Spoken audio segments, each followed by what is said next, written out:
Hey, what's up, y'all? This is it, the big one. Uh, Stage 15, the Queen stage. This is the Teleghraph climb, followed by the Galibier climb. Back to back. It's gonna be brutal. It's I've really never paced an effort exactly like this. Like I've done some races that are around this distance, but those were either mountain bike races that are much punchier, where you kind of just have to take hard pedal strokes where you can, or gravel races where I was really trying to stick a group and do some drafting still, even if that wasn't, it's not like on the road, or road races where, you know, you're really just trying to draft the whole time. You're not pacing yourself with like an individual time trial. This, because it's going up a hill out the gate, and it's mostly uphill. It's Teleghraph, little downhill, Galibier, and that's it. It's going to be mostly an individual effort, I think. Also, so the shallowest slopes are at the bottom of the climb, and then it ramps up as you go on. Awesome. Thank you, Billy. I was going to ask. Billy said the audio sounds good. Hey, while we're talking audio, I'm going to turn on the crowd audio here. Let me know if that's too much. But I do want to get the sound of these crowds as we pass by. Just breaks it up a little, get the game audio in there. So I really have no idea what I'm capable of for this time duration. I feel like through the course of this event and just lockdown in general, riding the trainer so much, I have gotten a lot better at steady power, just nailing it down. So I really don't know what I'm aiming for. And this is going to be very tricky because I think a lot of people are going to underestimate the length, because even compared to the longest VLF stages, this one's almost going to be double, I think. So I think a lot of people will maybe go too hard up Teleghraph and then not have much left for the Galibier. And the big problem with that is Galibier is much steeper,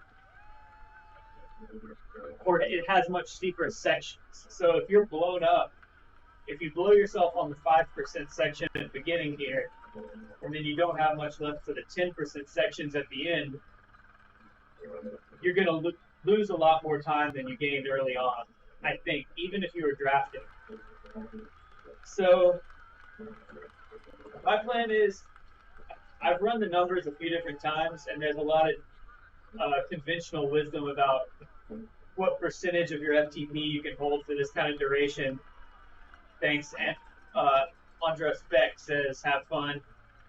Galibier's tough and long. Yes, that's what I was just talking about. It's steeper. Galibier is steeper and longer, so it's easy to overcook it. There's a lot of different varying conventional wisdom about what percentage you should ride at, percentage of your FTP you should ride at for 2 hours.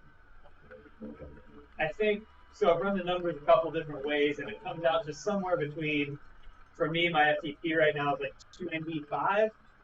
So it comes out to somewhere between 245 and 280, somewhere in that range. So I think, like, if I could average 270, that would be a really good ride for me. I think the way to do that is going to be try and hang with the group until it gets steep, over 5%, then try to lock it around 280 up the 270, 280 up the Teleghraph, which I feel like I'm probably going to be losing people there. Then back way off on the downhill between the two, really recover. And then up Galibier, basically shoot for like 300 on the steep stuff, 270 on the more average stuff. Oh, and you'll also notice my heart rate monitor, I just can't get it to pair today. I don't know if it needs new batteries or what, but spoiler alert, my heart rate will probably just be 268 to 275 the whole time with no changes. So there's not a lot to that.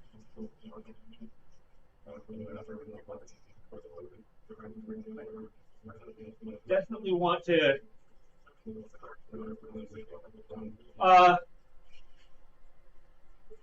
Inesta asks if USA Crits are launching races tomorrow. I don't know if they're launching tomorrow, but I do know that was talked about. And I've actually been talking to a USA Crits team about guest riding for them in some pro races on RGT. So that would be cool. Looks like we got Deca in this group.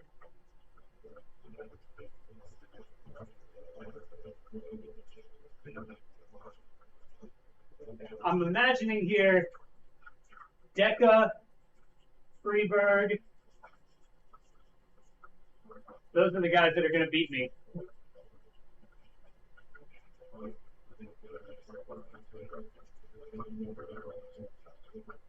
Yeah, it would be awesome if USA Crits announces tomorrow. I don't know. But I've definitely got my eyes peeled for those races.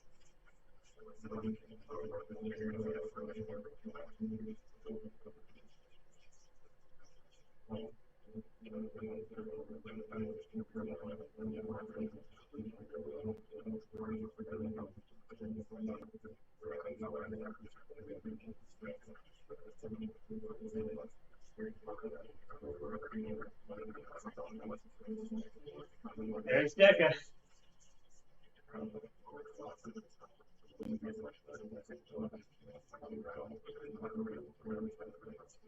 Yeah, I don't know what happened with that, Inesta.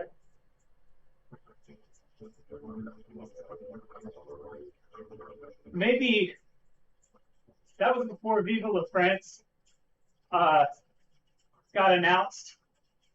So maybe they backed those up because trying to run a big race series during VLF probably be a mistake.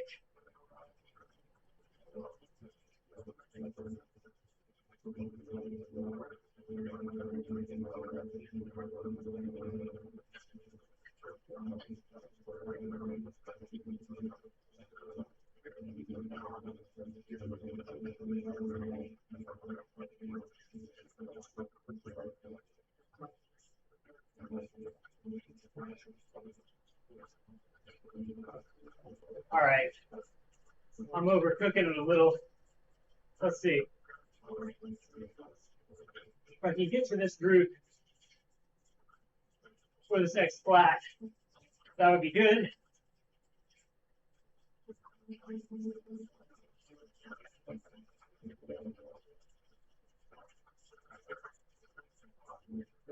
Ooh, looks like we got a dropout already.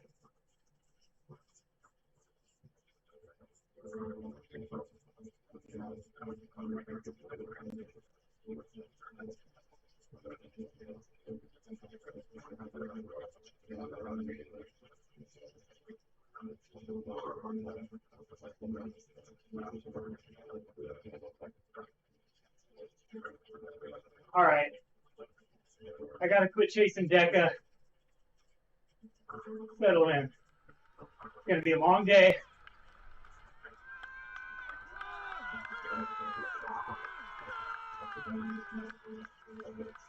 Oh, interesting. Inesta says that there will be USA Crits race. Huh. Well, for me at least, that's been a little overshadowed by VLF. So if they're happening tomorrow, I will not be there.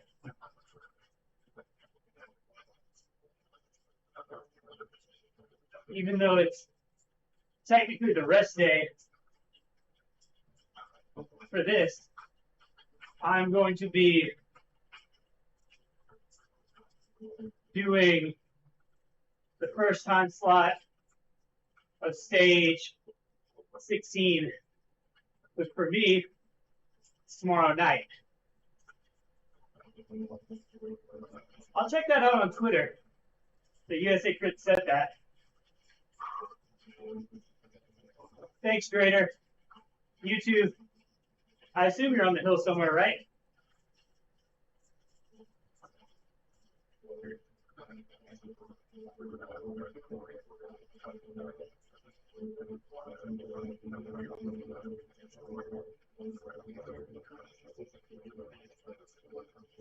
I don't know this guy ahead of me. He seems to be riding strong, but we got a long way to go.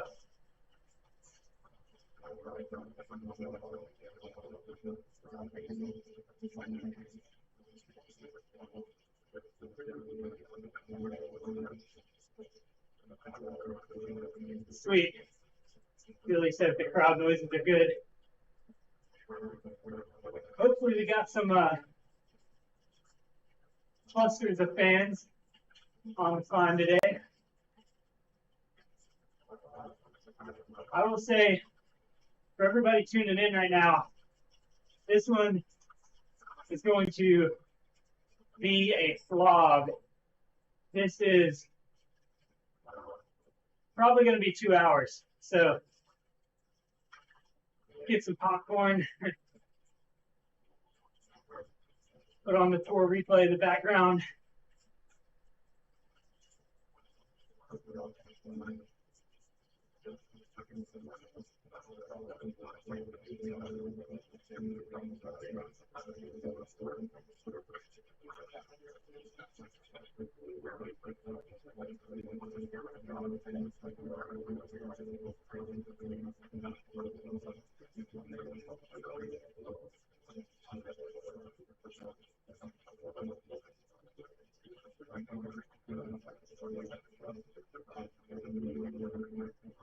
Seems like these two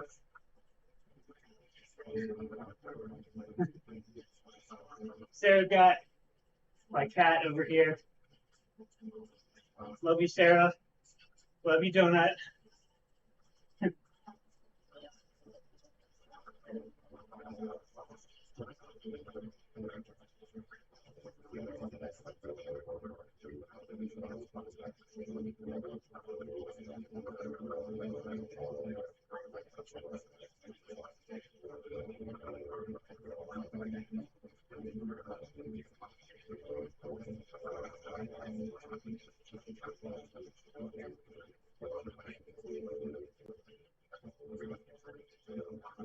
All right. After this next flat bit, I'm settling into my own pace.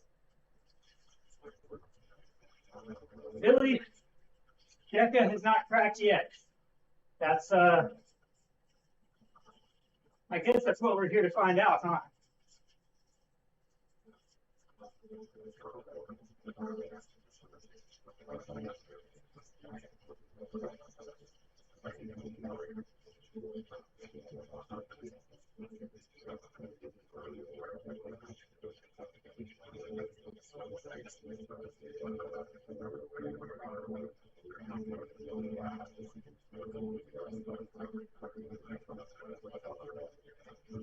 Anybody know what the best times are thus far? I would imagine Morgan, Mormickhausen. Anybody know? I would imagine somewhere in the 2-hour range. I bet Deca will go sub 2.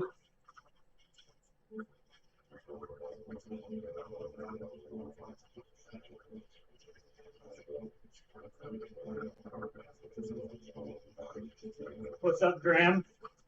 Welcome to the group. Graham on my right there, G Hill, is also in the chat.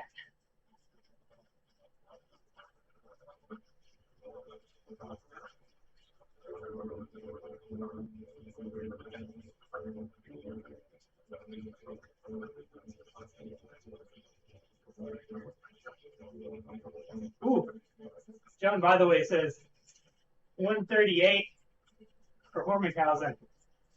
That is monster. All right. At this point, I got to settle into my pace. Just kind of ignore these things. Because as you can see right here, no significant draft to be had. And this is going to be a very, very personal race.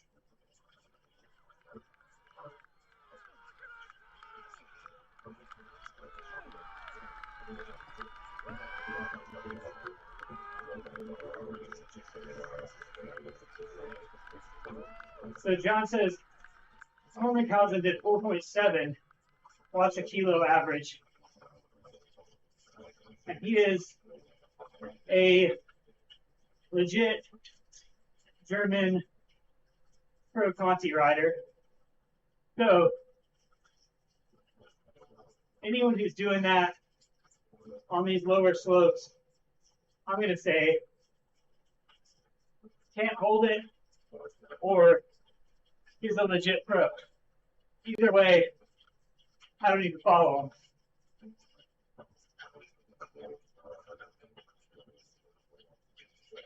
I need to ride my own race.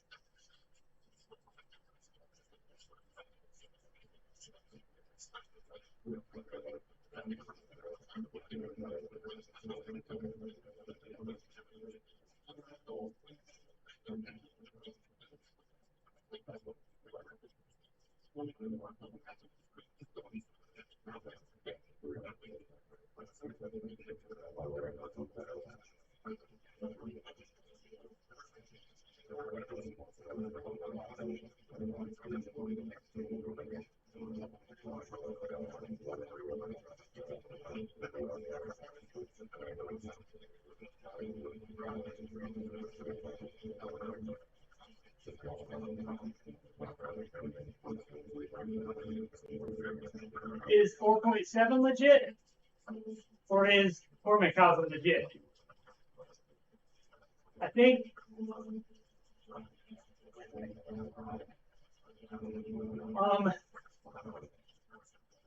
I haven't looked at what team he's on right now. Hormenhausen, that is. But he's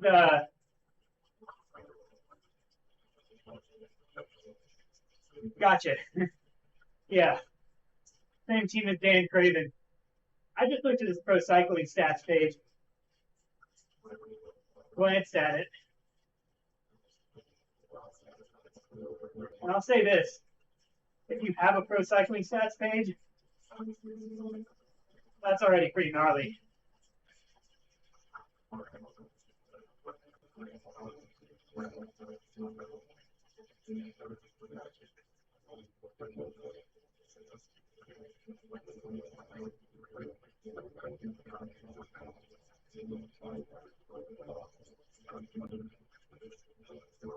But if you're asking if that power seems legit, I would say yes. I would say a guy on that level doing 4.7 watts a kilo for 2 hours is very much within the realm of possibility.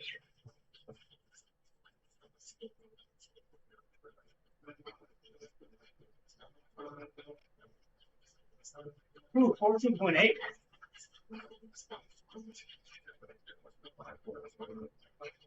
I was not expecting this so soon.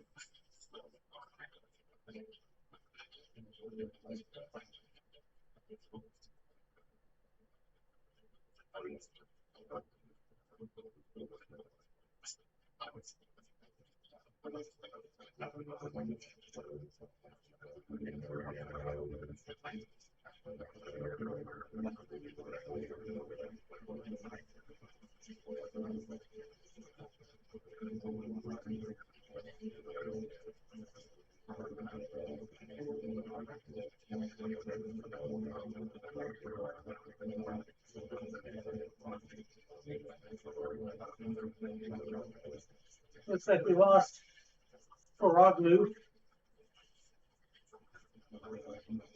Drader's not too far back. Good work, Drader.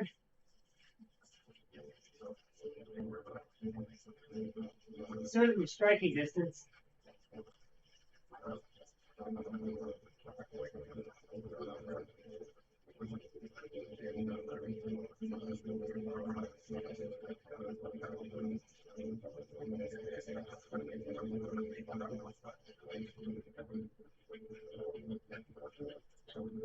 Ooh, 13.7. That's serious.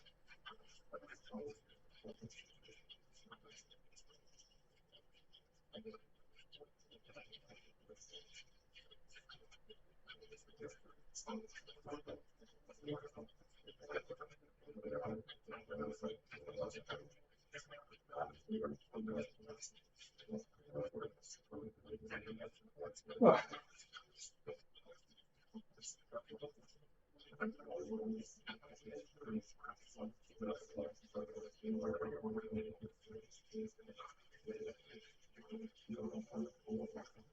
Ah, yes, embrace the world cycling with Corman Cosmos road team. And that is, as previously stated, a legit team.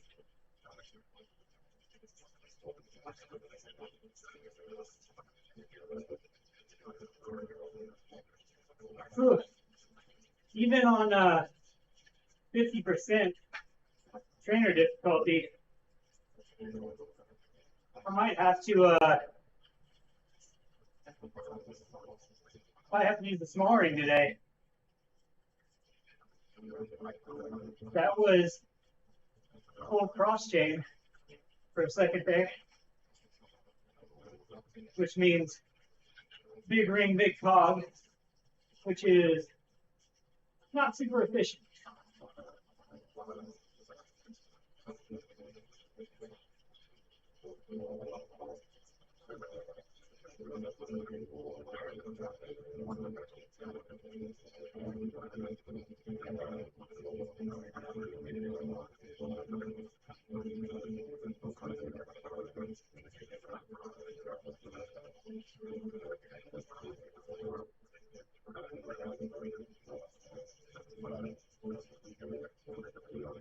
Anybody know Bill's in the chat? Has he just been racing this time slot and I haven't seen him? Or is he just popping in for a Sunday race? Has he been doing all of BLF?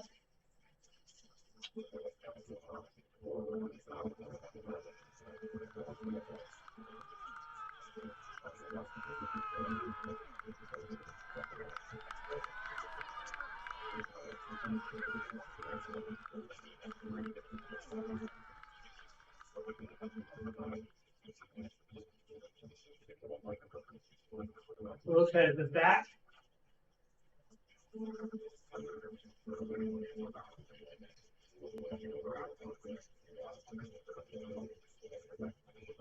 Good. The Lynn is hanging tough back there.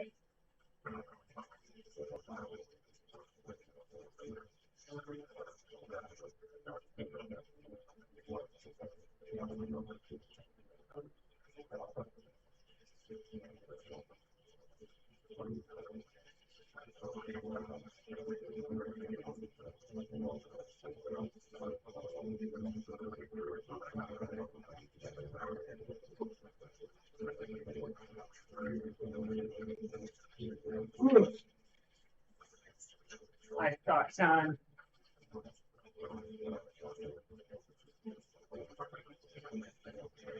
Glad we have a little group for this stuff that's not insanely steep. Okay, Trumpton says he hasn't seen him. Might just be a lot of people are just coming over to check out RGT. You guys watched my stream 2 days ago. Kane Griffin stopped by, or really stepped in and ripped up that race. But he's checking out the platform before the Project Echelon stuff. I think we may see some more of that in the last week. People just popping over here. And it's really good timing because things are so well attended and put on. It's a good way to check out RGT. Although I'll also say, everybody looking to do Project Echelon races should just watch my YouTube videos. Got a lot of RGT stuff. Oh, I got a video hitting YouTube tomorrow. Comparison of the new pace partners on Zwift and the bots on RGT. Seems like everyone on Zwift is losing their mind for the pace partners. And RGT bots, less of a group ride, but a little bit more customizable. So I thought that would be a good, informative video to break up all this racing content. So that hits tomorrow. Should be able to see it already. Ooh, Glenn's back. Told you he was hanging tough.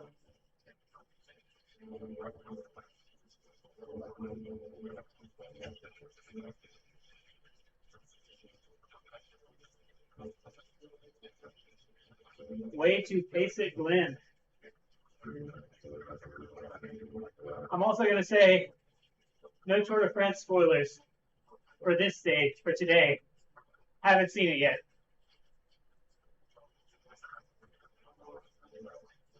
I had to do some work this morning, and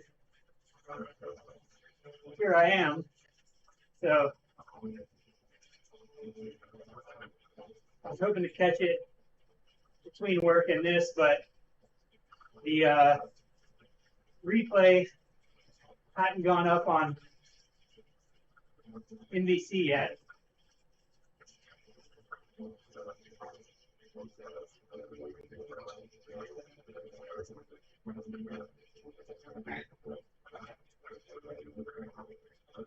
Good to know. Don't tell me any more than that, Winter. Been a good tour.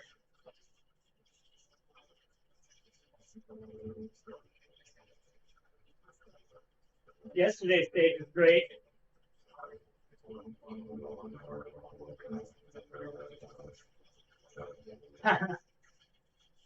John, by the way, says that RGT Ghosts could speed up the Swift pace partners. I did not cover that in my video, but maybe I'll add that in the comments. RGT bots would win in a fight.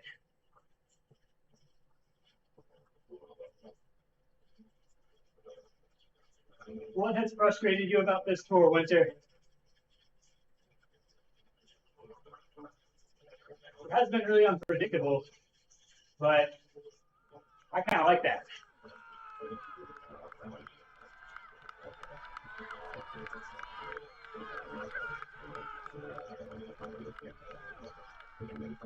Really focusing on riding efficient here.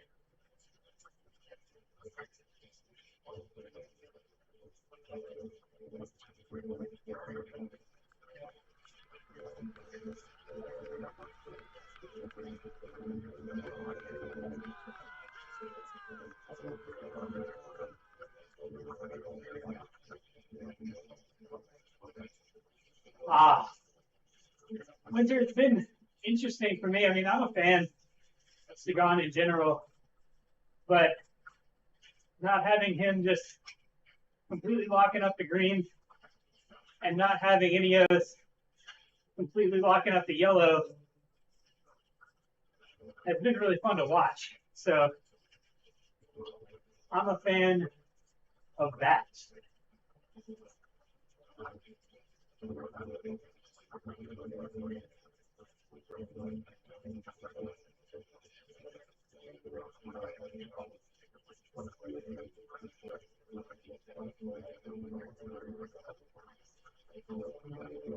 Guys, it would be awesome to keep this group together to the downhill.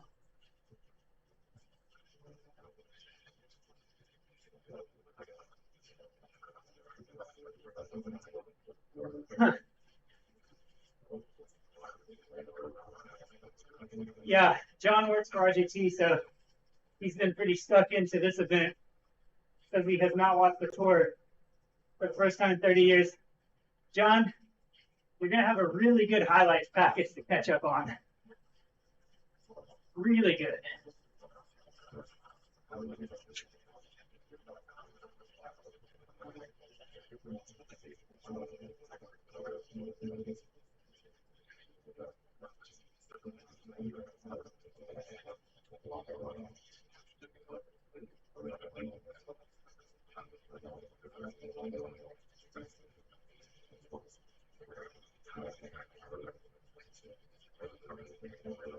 Ooh.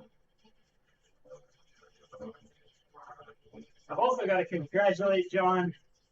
I know he did a lot of the GPX smoothing on these routes. Awesome stuff, John. These courses are great. Well, I say that now in the midst of this absolutely mental stage. But I can't fault how good it looks or how smooth the GPX is.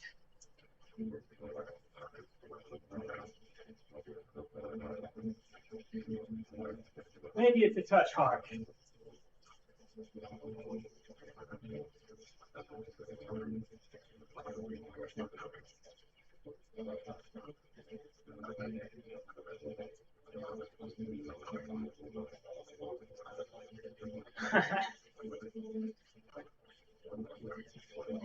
John, my trick for getting some viewing in is that I get up and get caught up on the tour before she gets up.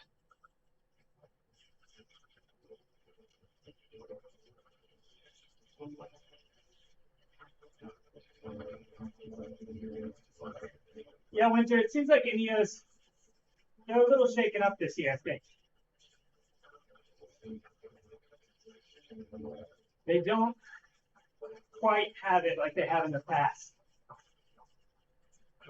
I've been loving watching the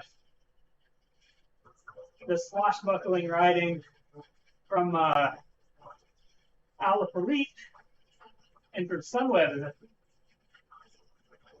The couple stages Sunweb have won have been great.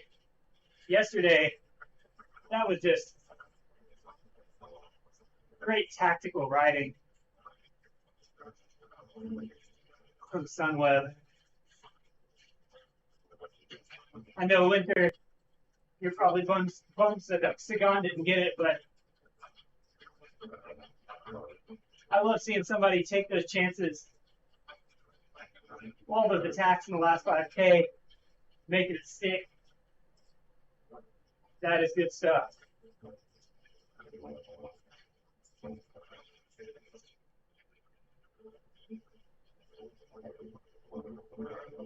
Yeah, Ralph, I agree. I think,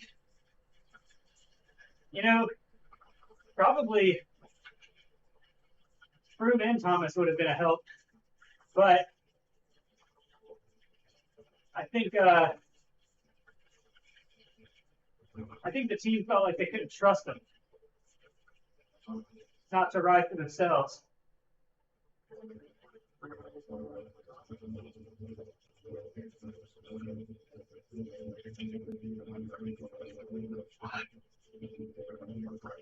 That sucks. I should have been on the wheel that whole time. I don't know what this attacking the flats business is, but it's going to make us all go slower.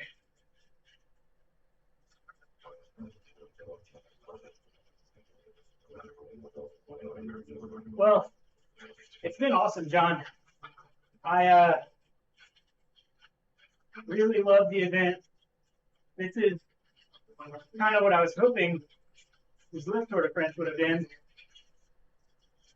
Didn't quite live up, but this is it. Truly an epic event.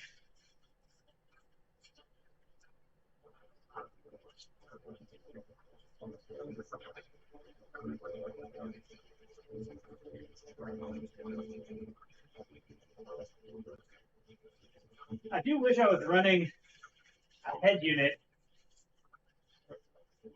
in conjunction with this, so I could see where I'm at on average power in real time.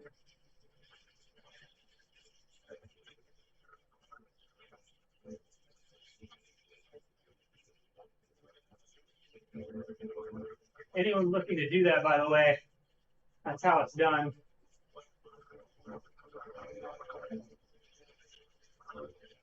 You can connect your Garmin or Wahoo or whatever with Ant Plus and an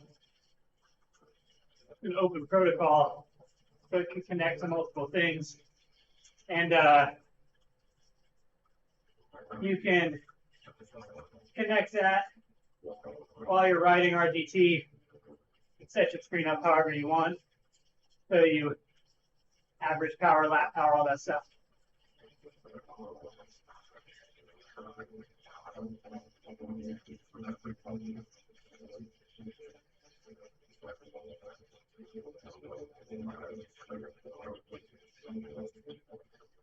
Yeah, average power would be super helpful on a day like today.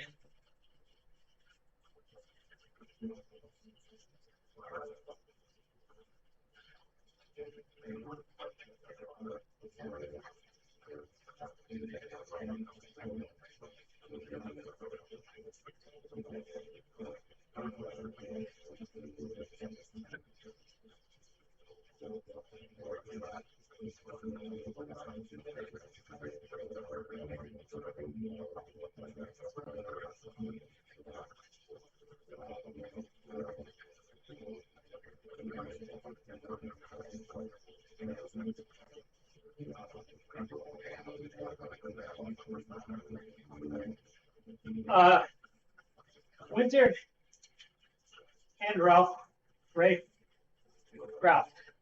I think that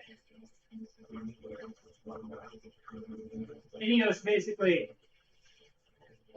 didn't bring any of that contingent that is like Froome and his lieutenants, because with Froome changing teams next year, I think they weren't sure. If he was gonna ride for the team or ride for himself. But same thing with Garrett and all those guys. All it would take is a couple of times of trying to benefit yourself rather than the team. You could kind of blow the plans up. So I think that was what was going on there. They just didn't trust the loyalty. And if any of you guys watched that Movistar documentary from last year on Netflix, you can see how problematic it is to have a couple of different contingents within one team kind of going for different goals.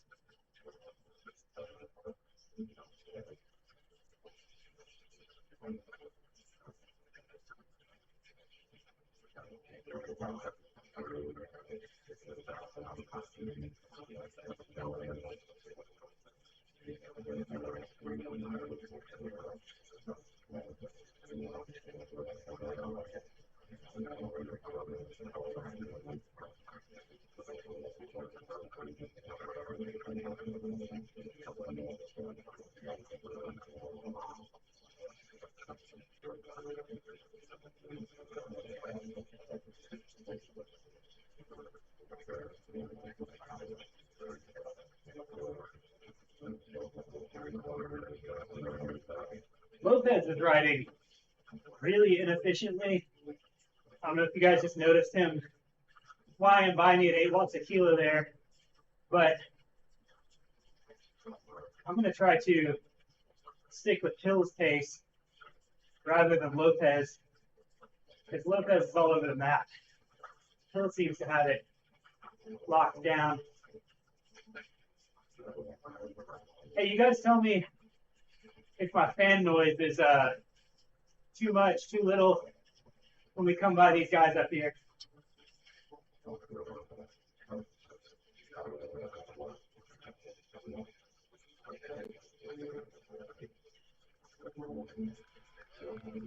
I also think Ineos, getting back to that, they didn't have a lot of great options because their whole kind of approach was based on being very specific, very scientific, and really doing everything at the exact right time to build for the races that matter to them. Sure. So I think that 2020 complete like reshuffle of the calendar. Froome broke his leg last year. Like everything that, other than just having the most money, all of their advantages have been kind of nullified this year. This year, it couldn't really be the most planned, most dialed team because you didn't know when you were planning and dialing for. Guys, any of y'all are in the chat, Lopez or Hill, we can stay together to this downhill. We will all go much faster.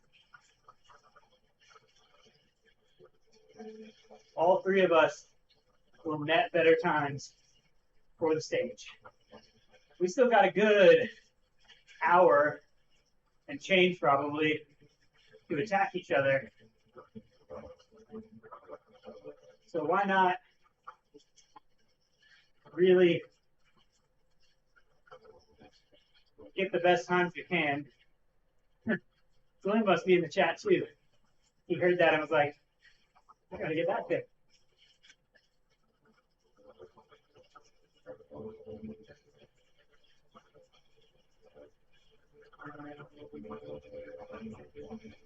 Thanks, Graham.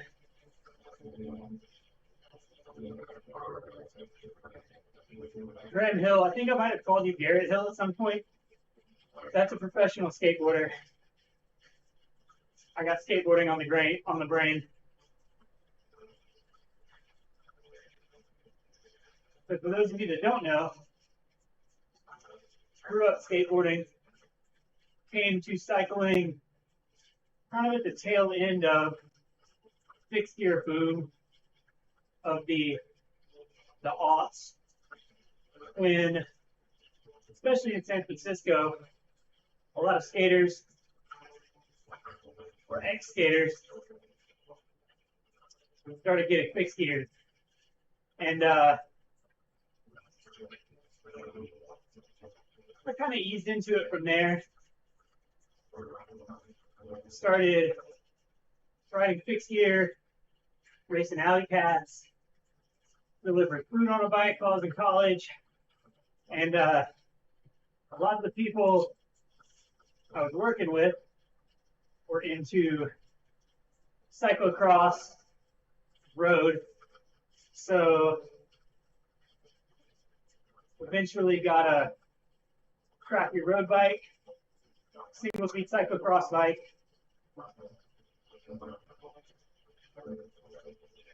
And the rest is history. Did some real racing and just got hooked.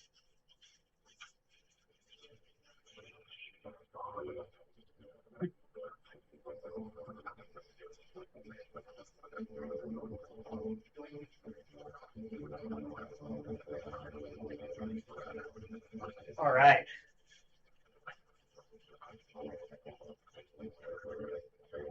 Good stuff, guys. Let's ride together, smooth and clean through this section. We will all go so much faster if we just keep it smooth. Seems like Glenn, he got tailed off for a second there. Lopez, come on, man. You don't need to be wasting 5.5 on a 1%. I said it earlier. Lopez is pacing foolishly. This sucks.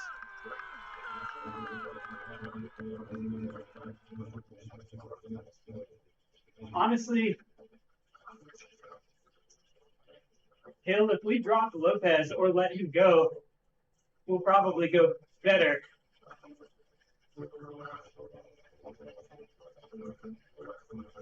Because he's riding foolishly.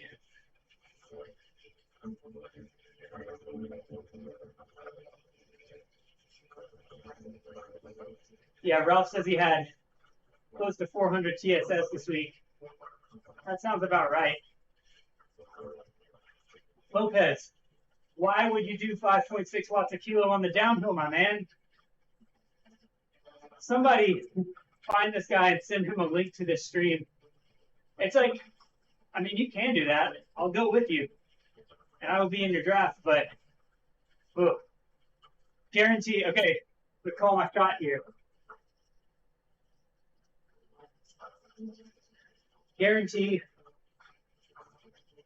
Lopez cracks halfway up the Galibier. Maybe not like pulling a ripcord, but, and it might not be me that cracks it. Maybe it's Hill. I don't know, but guarantee we will keep running a good pace. Oh, this weekend. Oh, Jesus. Ralph says that 400 TSS is just Saturday and Sunday. Yikes. I don't really do well about tracking my TSS. I kind of just know about what training load I can handle in terms of volume and intensity from doing trainer road plans. So I'm really in tune with what my body feels like. I also, getting back to the, oh yeah, Ralph does trainer road as well. Yeah, I do think trainer road is the best platform out there for training, pure training. And I like trainer road a lot. But before I even had trainer road, I was training basically just by feel for years when I was racing cyclocross mostly and single speed stuff. And I got really in tune, especially racing single speed cyclocross for so long. I got really in tune with what FTP feels like and what an unsustainable effort feels like and what sweet spots feels like before I knew what those like actual power zones were or what my power was. I just got to where I could feel it. Like, you know, I'm at this intensity level. I can do it for about a minute or two, or I'll blow. Or I'm at this intensity level. I could probably hold this for 30 minutes before I blow, and just kind of learning to feather that. I got really, really in tune with what that feels like. And then getting on trainer road, once I got a trainer that was measuring power, that allowed me to put some hard numbers to it.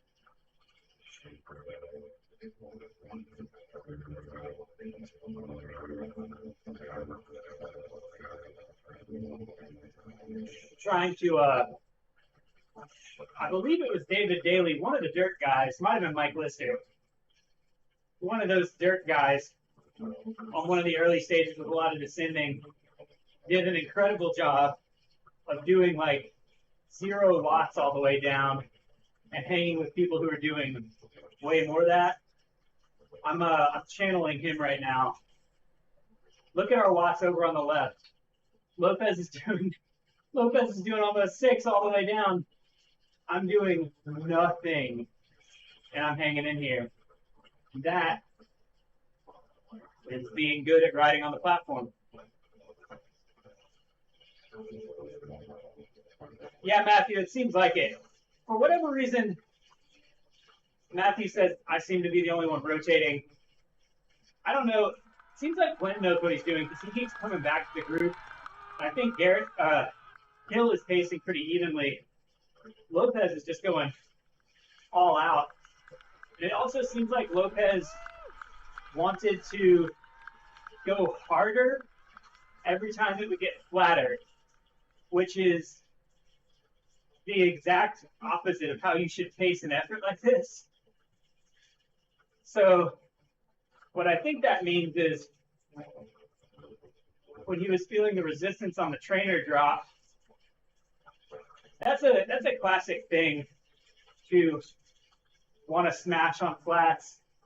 And then, I mean, going uphill fast is hard, and it sucks. So back off when it's really burning on the uphills. And then when you can spin, kind of crank it up. That's a pretty standard, I would say. All right, y'all. Galibier. Here we are.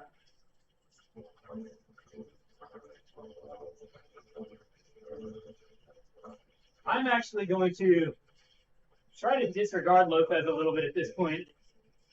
Really just watch my own numbers. I think I did too much surging on that first half, but for how fast we hit that downhill, probably worth it. So when Lopez gets these little 1 and 2 bike length gaps, I'm going to stand my ground here and just thinking 270, 280 on the shallower stuff. Does look like we got a flat bit, and then it steepens back up.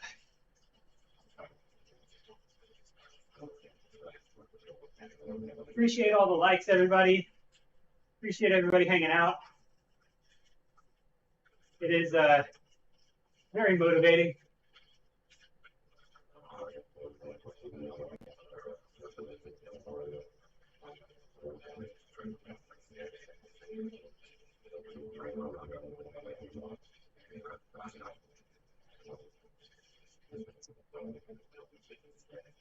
I thought about doing a video yesterday on my rest day about my numbers and kind of breaking the event down.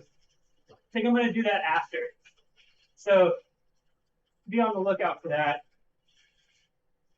I want to dig into what I've actually done here. And then the plan is take a rest week, come back fresh, do an FTP test and see where we're at. 300 watt FTP, that would be like right around 5 watts a kilo for me.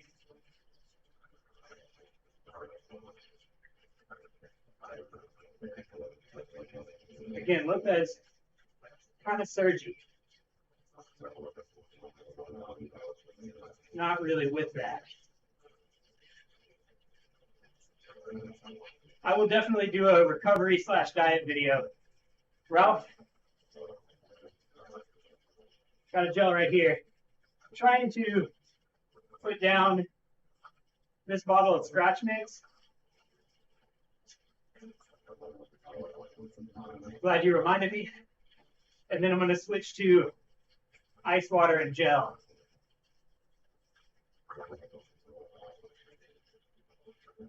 Winter it is the best way to know where you're at. Yeah, they do suck. If you hate them, really hate them, the super short one on Glyph is a good way to get it done without killing yourself. I think it's called like ramp test light or petite ramp test, something like that.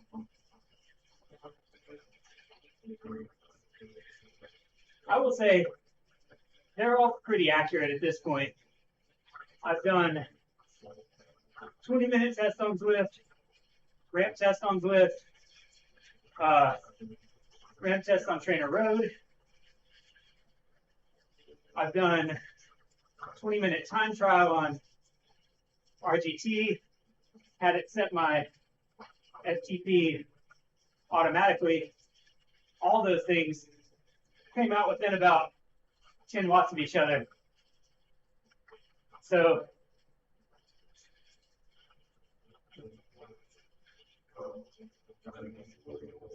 yeah, Ralph is right. This kind of work, steady state stuff, is much more doable when fueled. Okay, we're over 9%.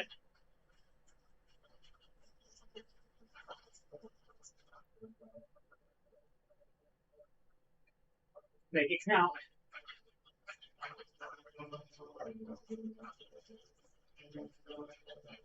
I was not expecting those super steep sections farther down on the Teleghraph side.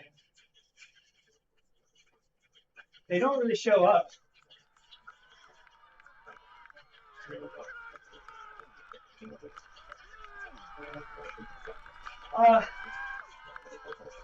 Ramp test.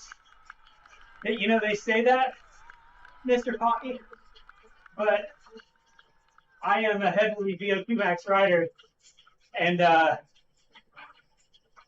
mine have come out within 5 or 10 watts of each other. So part of it is, like, I would not stand up like this in the ramp test.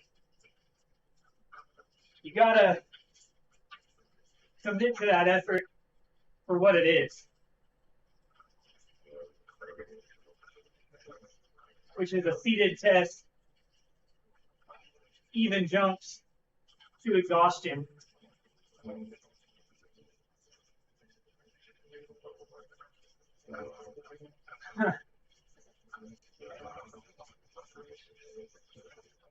We're not even halfway, Billy.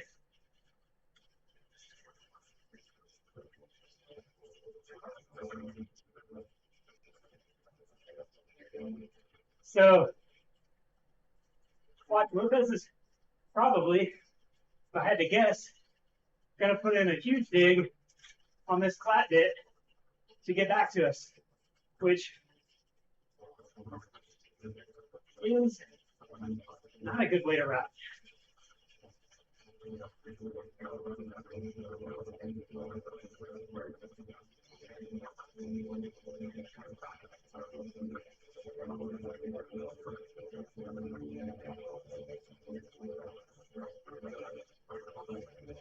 Yeah, Mr. Coffee, I think on the ramp test accuracy thing, yep, there's Lopez.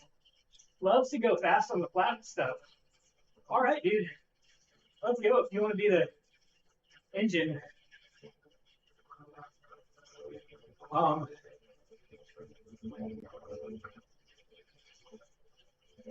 It really is, if the ramp test, if you're doing it right, it's going to bring you to exhaustion so that you can't really, like, you might get 1 extra minute out of your good VO2 max.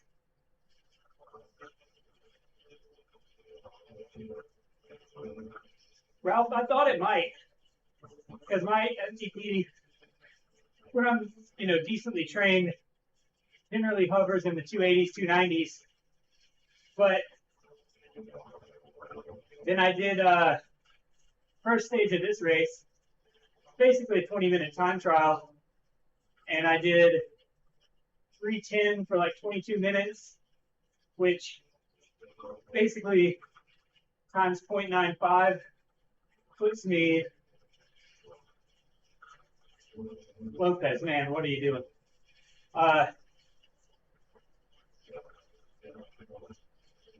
That basically puts me, and that was a solid 20-minute effort. Not much VO2 max in there. Puts me right at 294, 292, which is within 5 or 6 watts of my most recent ramp test. So I don't know. Winter, think of it less as a value judgment and more just as setting your resistance for your workouts. Sometimes when you think about it like that, seeing a smaller number on your ramp test,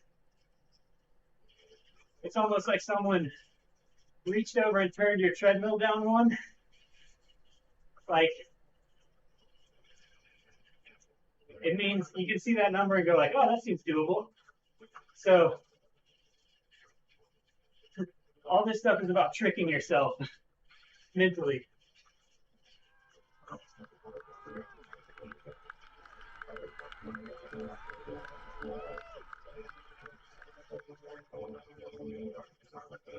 Billy, getting back to the Lopez predictions here, I predict that next time it goes over 7%, we're going to see Lopez fade away again. And if there's not a significant shallow section, we won't see him again. Honestly, this is awesome, though. This is, it's going to make my power numbers look kind of crappy, but we are going as fast right now with me doing 200 watts. I would probably have to be doing 300 on the front for us to go this fast, for me to go this fast. So when we got a perfect pace line.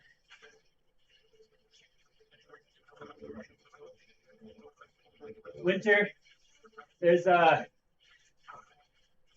what better place than here, what better time than now to do an FTP test? At least then you know, and then all of your workouts are correct level, where they should be doable, but you're also getting a benefit from them.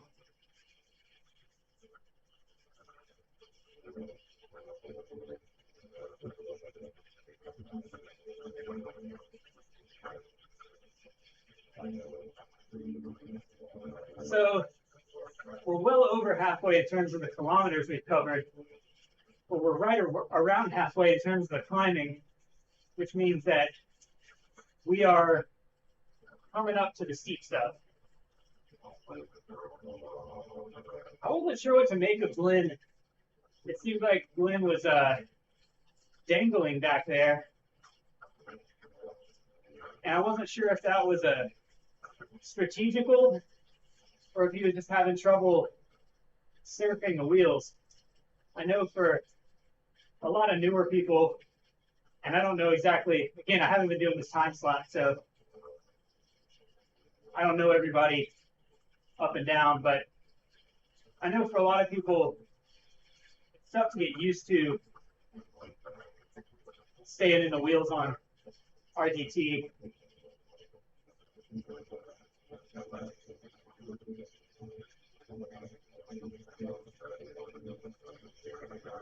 Ralph, this event has been the biggest blocks of threshold I've ever done in my life. Literally. So I'm expecting a pretty decent bump coming off of this. So my next things I want to do, live FTP test, live altitude lift, just because, like, I don't know. I also think going for Von 2 in an hour would be cool, but altitude lift is kind of the one, that's the benchmark that everyone knows. So I feel like people would watch that and actually know what they're looking at. I'd like to get a PB on out of this lift. Anything under, my PB is right around 42 minutes, I believe. So that's sort of Mr. Coffee, be on the lookout. That's next on the docket, sort of.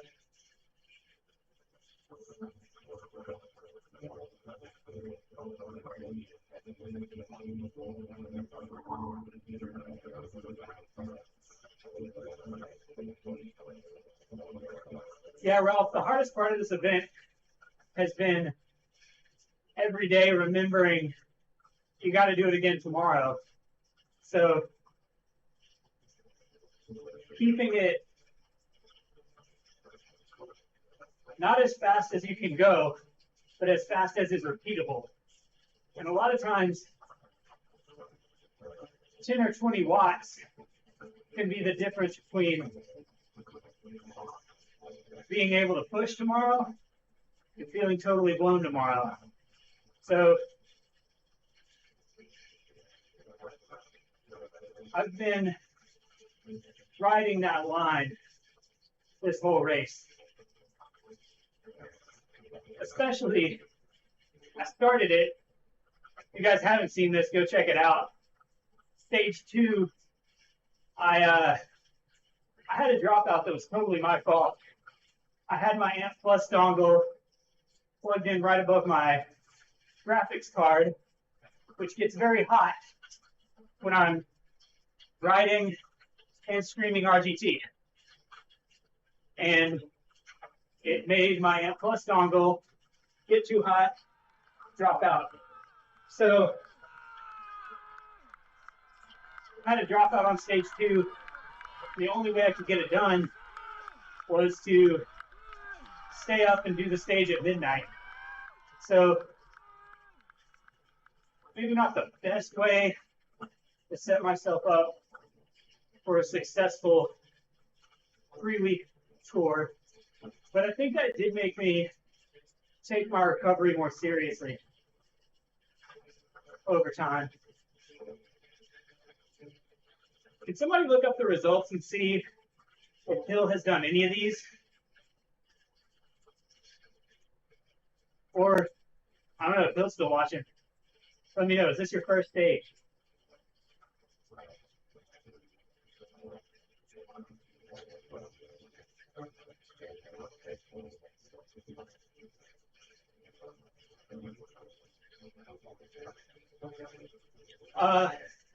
Ralph, I don't know if I'm a GC contender, but I would love to be top 10.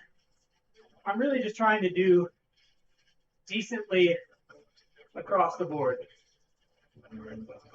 Decent mountains, decent GC, even decent in the sprints. A few sprint wins, maybe.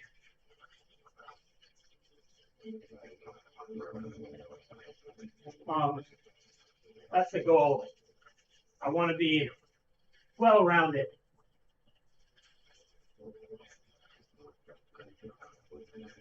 Seems like he'll listen to my pacing plan earlier and really took it to heart, because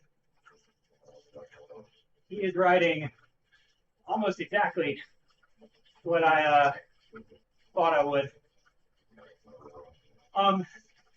So Billy, to do laps of Magic Road, it's not a setting. Just when you build it, the start and finish have to be really close together. And then when you're setting up the event, if the start and finish are close enough, it'll automatically give you the option to set multiple laps. So if you do a Magic Road and it doesn't give you the option for laps, try going back into that GPX and crop it where the start and finish are as close as you can get them. Normally it seems like within about 20 meters, it'll realize that's a lap course. Oh yeah, Ralph, I'm not downplaying a top 10. for sure. Would be awesome. I just don't want to oversell it.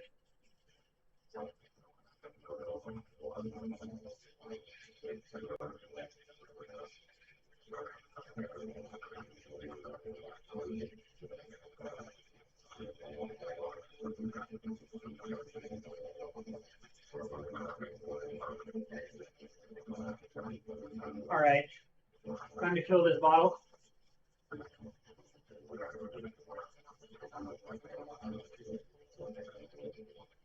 Switch over.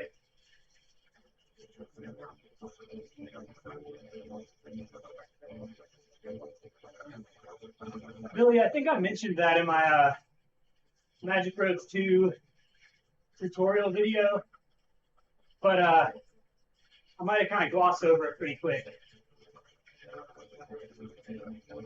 And Lopez is back. Kudos to Lopez.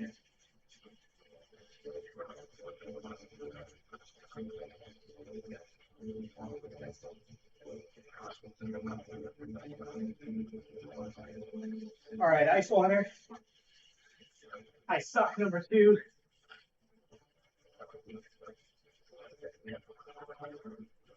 And here we go.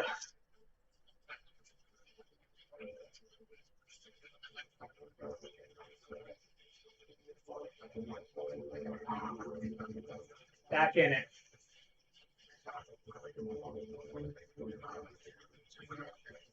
Anybody just joining or joined late, this is stage 15, Vive La France, racing every day of the Tour de France, sort of a greatest hits of tour stages. And this is the Teleghraphe and Galibier climbs back to back.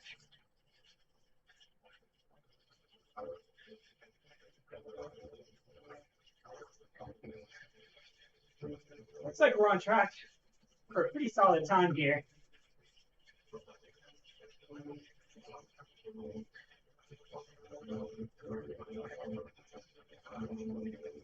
This little working group has been working hard the whole time. We got Deco way off the front, but chasing him would be foolish. He's put in superhuman performance every day.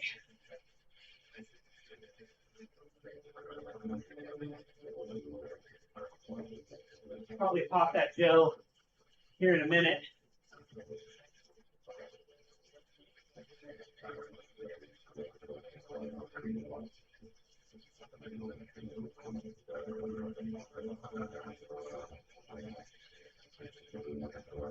Ralph, if you make it or do the GPX file, you might be able to do more with it if you can get it kind of close. And then let him just have a pass at it. Talking about making a Magic Roads course of Alpe du Pass in Switzerland.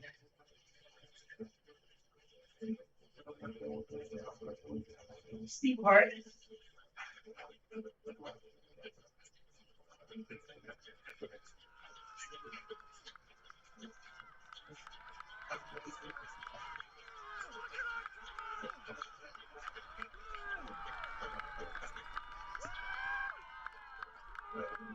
I'm really doing it like this, 2 reasons. One is I am a country rider. 2 is just mentally breaking it up helps me.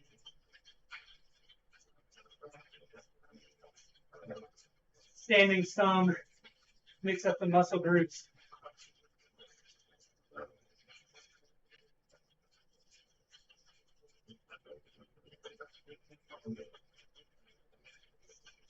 I'm really not even thinking about these other 2 guys at this point. just trying to ride my best possible performance.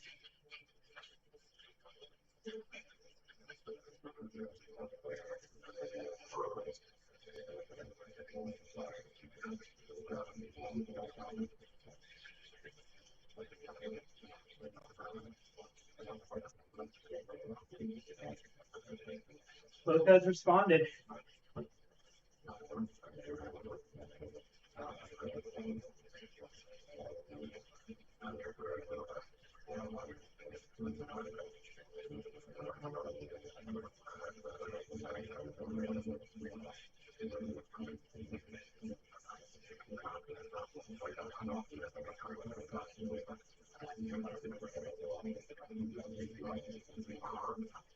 I really don't know what to tell you on training out of the saddle stuff because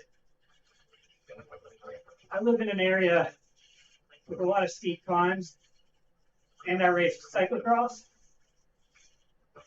both of which require a lot of out of the saddle efforts. So I just kind of naturally got habituated to that. 2%.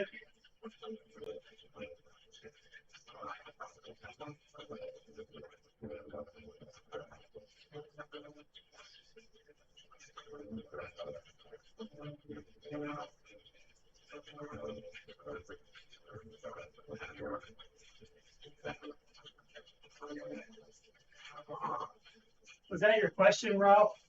Kind of how to get better at out of the saddle efforts?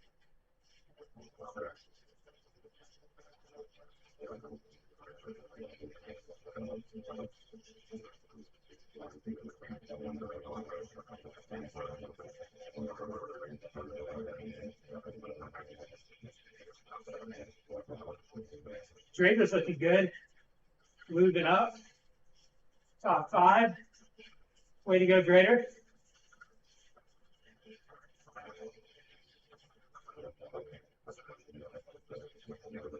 Ralph, then I would just say start practicing standing up on that 7% or above. You just make a habit of it on your rides. You get used to it, and your muscle recruitment will get better. Yeah, that's the thing. Part of it is just whatever your capacity is, getting to where you can actually exploit it standing is it's a lot of efficiency. Why?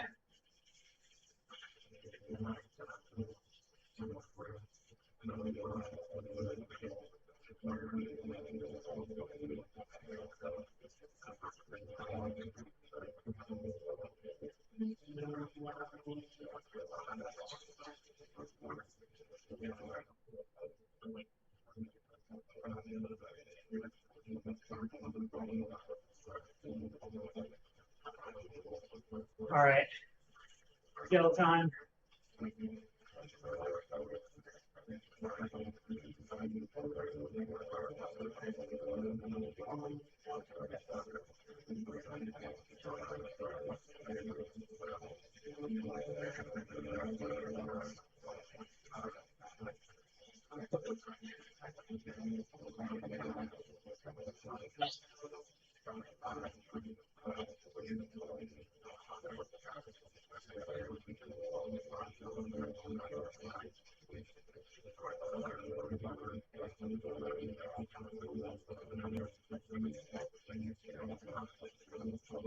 I know I let them go a little bit.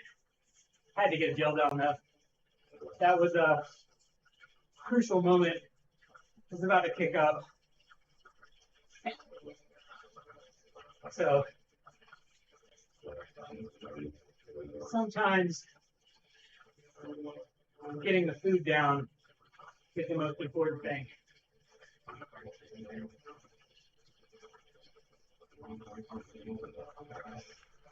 All right, we're 3/4 of the way through the climbing.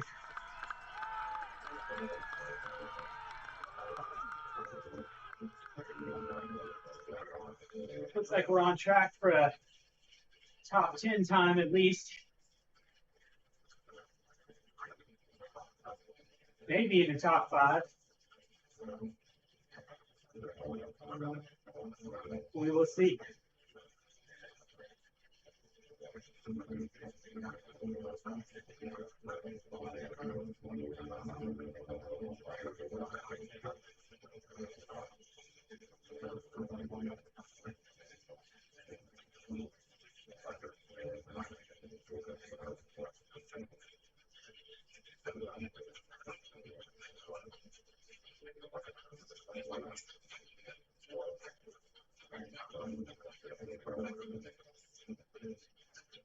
Yeah, Hammer is from the US. I've used their drinks more than their gels. I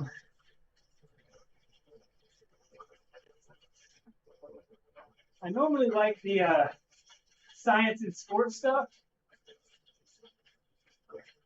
but I didn't have any today, so that was a goo.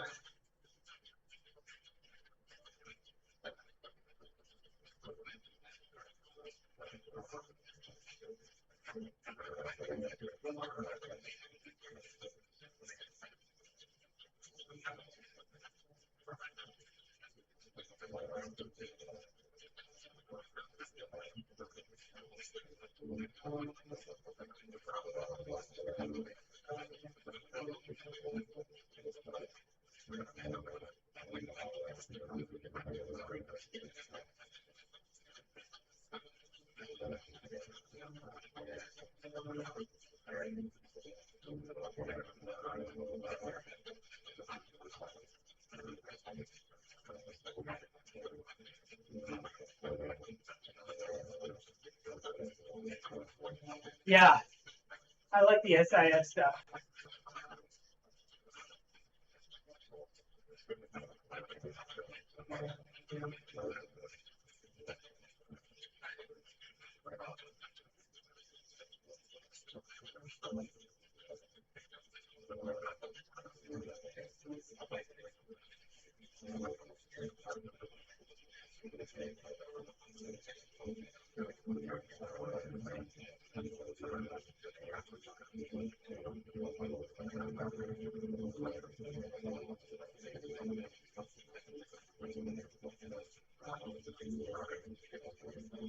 Lopez, Jesus, man.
Whew.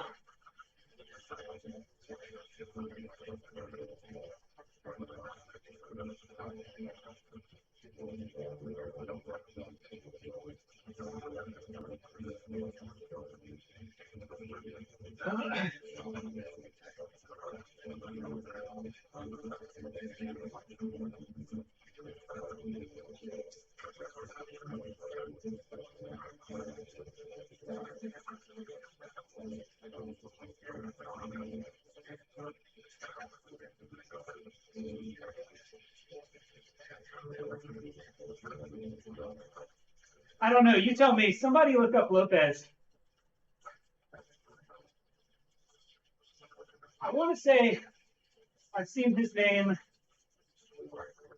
Maybe he's one of the guys just doing the mountain stages.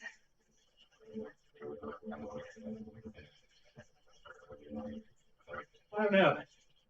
Somebody go look at the results.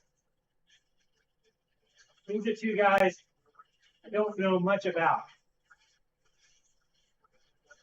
So I am trying to ride mostly for an overall time here. So trying to ride against myself more than them at this point.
Thanks, Grader.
Somebody tell me Hill's story. Has he done any stages?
Winter they don't, but there's a guy actually working on it right now.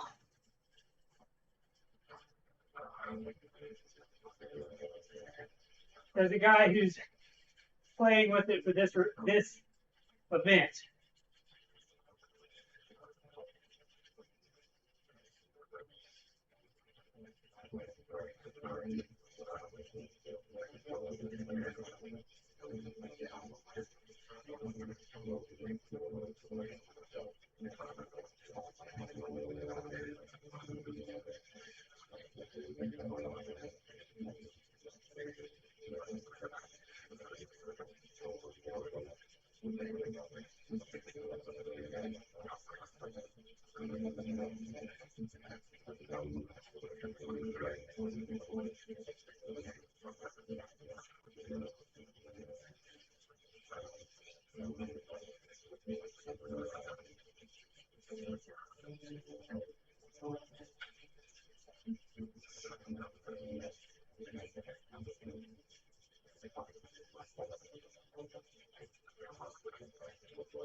Thanks, Winter.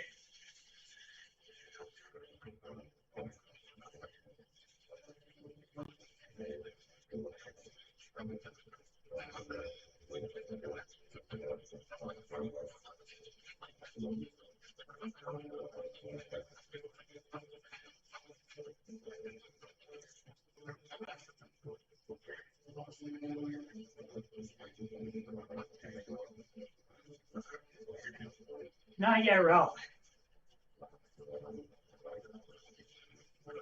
Really got to ride my own pace, though.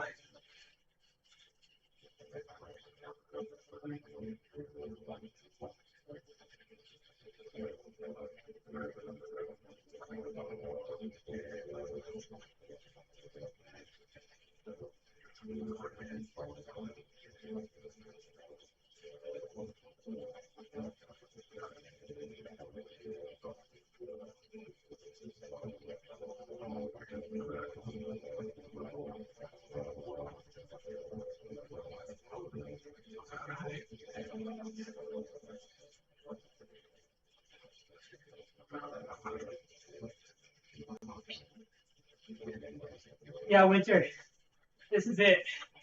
Queen stage. Thank God there's not a bigger one.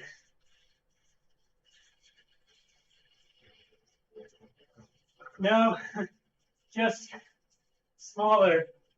We're doing out the Wes next week.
every second.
That should be good for top 5.